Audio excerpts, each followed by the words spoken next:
name is Samantha. I'm 20 years old and I work in a Walmart in a small town called Jackson, Alabama. Since I don't go to school full time, my boss will oftentimes put me on an overnight shift. Back when the store was open 24 hours a day. Given that it was a super center, there would still be a number of employees working. My shift this one particular night was 10 p.m. to 7 a.m. I was one of only a couple employees doing stock work. There was one or two employees at registers up front. Given that our store sits in the countryside of Alabama, we didn't really get much business at these insane hours of the night. However, it was a prime restocking period. I didn't personally know the other employees working that night, but it's not like we'd run into each other in the giant store anyway. I started my night folding pants in the men's department, generally tidying up. I kept headphones in that night because usually there would be no one to tell me to take them out. I came to the jeans section, and at that time it was around 11:30 p.m., so it wasn't really that weird. People would still come in and close shop till usually around midnight.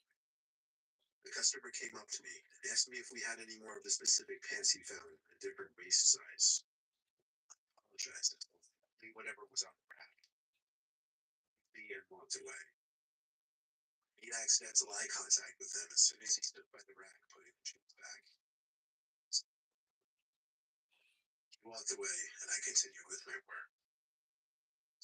Some time passed, and the store started to look like a ghost town. It could be seen as far as the eye could see. It was like 1 p.m. Made my way over to the appliances section. I was doing a lot of back and forth work with boxes for the back section where we kept all the items that were yet to go out. I put a wagon full of boxes to one of the aisles and started stocking the shelves. Because the shelves were empty, though, I was able to see someone through the next aisle over. We were watching until he noticed me notice him. Then he looked away. His eyes looked really familiar. Closer to get a better view, and I realized it was the same customer from like 2 hours earlier. How in the world was it in the store? Without making it obvious, I took the wagon with me and passed the next aisle over just to get a look and see if the man had any items in his hands. His hands were completely empty. No way could he be shopping for 2 hours and not pick up a single thing. Something wasn't right. I quickly finished up restocking the shelf with coffee machines and other appliances, then brought the empty wagon to the back area. There for a while because, quite frankly, it felt like that guy might have been following or watching me longer than I realized. I played on my phone for a little while when the employee left. Then when I figured it was time to get back to work, I decided I would do grocery work instead, just to be in a different part of the store. I went into the dairy cooler, filled a bunch of crates with dairy products like milk and yogurts. This took a lot of time to do because I had to check the dates on the products and such. Down giant refrigerators, keeping the cooler full. Or to the dairy cooler.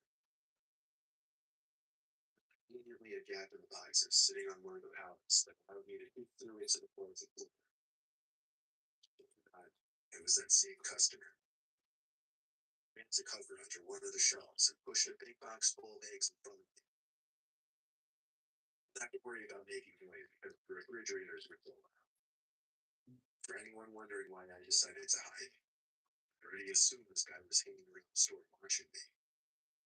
Seeing him in the employees only section, never mind that, coming into the dairy cooler, seemingly something bad was definitely about to go down. I put that box with my head down for the longest time, expecting to hear the doors to the cooler open and close eventually. For a while, hiding and not looking. He left after looking for me. I lifted my head from my arms for the first time and looked up in front of the box and screamed. It was right there, smiling at me, standing over the box. His smile vanished as soon as I started to scream. He tried putting his hand on my lips to muffle my scream. He didn't allow that to go any further. I put the eggs over right into him. The eggs falling to the floor made him step back, looking down at his shoes. I ran right past him, but he didn't grab me. So I continued to run until I found another stockbroker and told him to help me.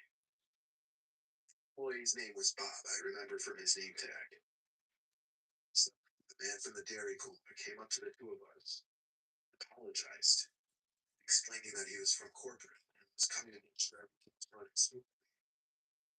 He didn't mean to scare me and was simply checking up on me in the dairy cooler to make sure I wasn't slacking off. Again, he didn't seem very smart at all. I asked him why he put his hand on my mouth. He was trying to avoid making a scene. Shockingly, he gave me the order to finish up the appliance section. He disappeared, walking away down the aisle. I called out, "What's your name?" And he called back, "Tom." Like that, he was gone. Day, I called one of the managers. There was supposed to be a visit from corporate the night before. The name Tom sounded familiar. The manager, Margaret, said it sounded like complete bullshit. There was no record of anyone from corporate named Tom who was supposed to come visit. Nor would anyone from corporate ever be in the store at 2 a.m. They then went ahead and checked the camera footage. Police report was filed. They realized this was a random man. The cameras proved this man had been stalking me between the aisles for the better part of the first few hours of my shift. I told Margaret I couldn't do night shifts anymore after that, and she understood. I still work there, but more so as a day staff person, cash.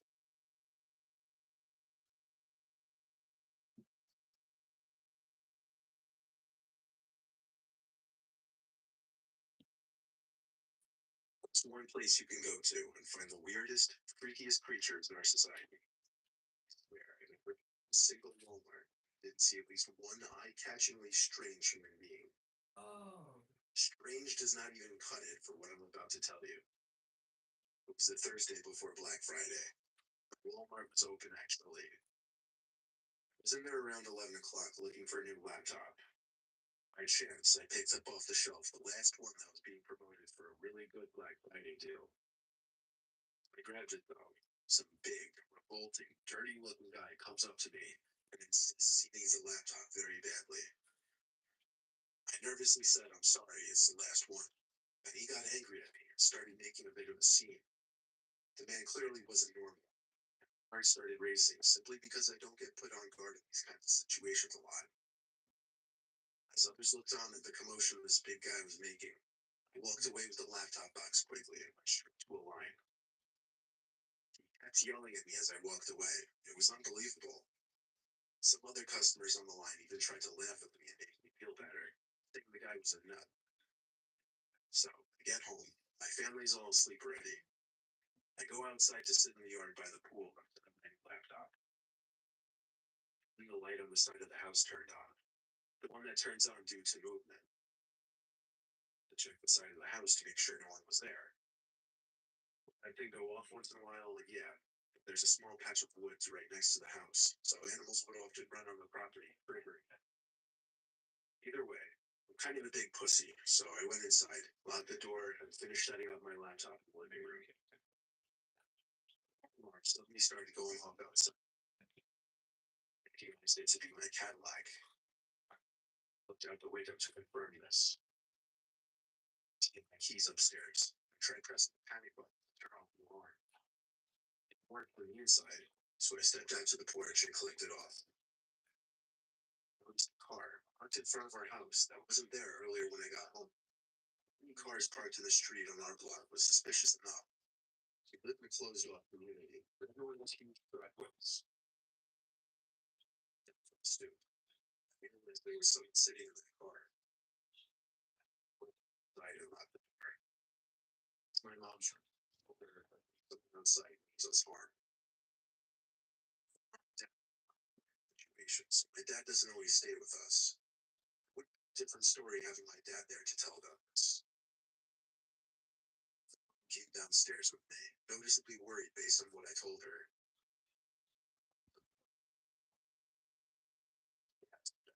It's over her mouth. As well, felt ready to throw up. Cute and stick. Recycled door on the stoop. Whispered to my mom, "I think that man followed me from Walmart." Suddenly, the doorknob started to turn. Work, he pounding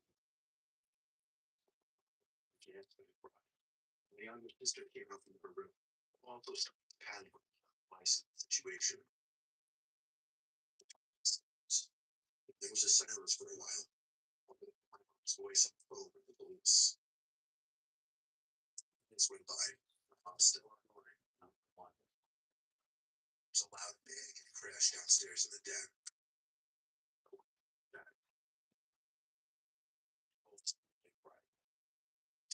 Upstairs while I locked the doors at the den. Waited down there, expecting an attempt at the door or a bang. Surprisingly, I heard a police car briefly wail its siren outside my house. It was the quickest response time I'd ever heard. So I to the den, but the last was. They found a huge, dirty, crazy-looking man hiding behind one of our couches. He was arrested at once, and we pressed charges. All while he was screaming helping his case. Both cops told me the guy seemed unstable, some kind of drugs. They told us to get a good night's rest because he would be bothering us again. So, while it may be fun to keep a watch at Walmart and laugh at the like things you see, realize you may also find some of the more dangerous people in our society in your local Walmart.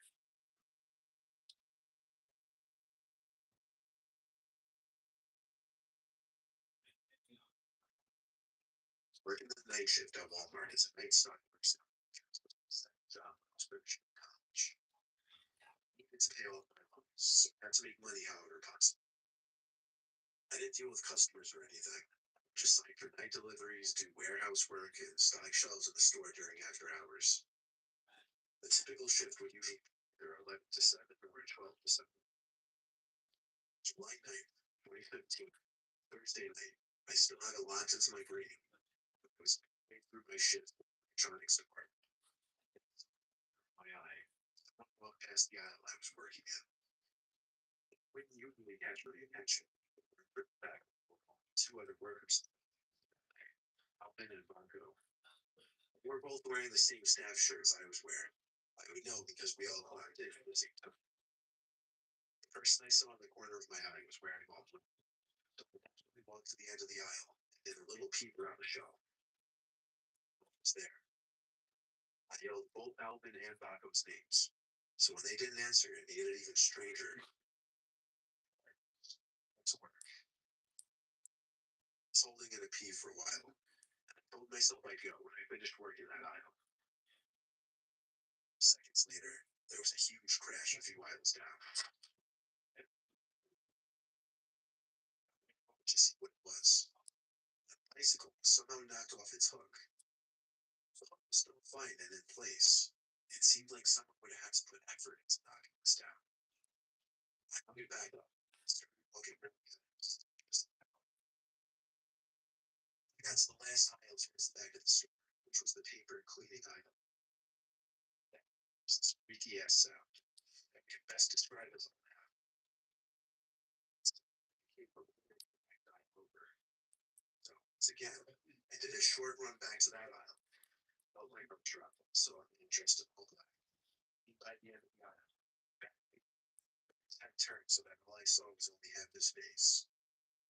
He still ran, not toward me, but down some other aisle. Footsteps running around. His faced with the choice of chasing after him or going by my two coworkers. So all at once, I heard these freakish laughing sounds like footsteps that I honestly felt certain. I found Alvin in the women's department, hoping to be on the lookout for someone who wasn't meant to be in the building dressed in all black. We didn't have walkie-talkies, so I asked him to tell Baco if he ran into him. Because they couldn't hold it any longer. I had to go to the employees' only bathroom, which was in the warehouse section. I put a nest of toilet paper on the seat in one of the stalls and sat down. And yes, I'm the kind of person to sit when I pee. The door to the bathroom opened and closed, really with 3 to 4 people in the building. Who was that? Worse. It's a view from between the crack in the door. Yeah. Right, much closer. Some cracks. All they thought their base was high. Spring unintelligible whispering. The end of the bathroom just made it more unsettling.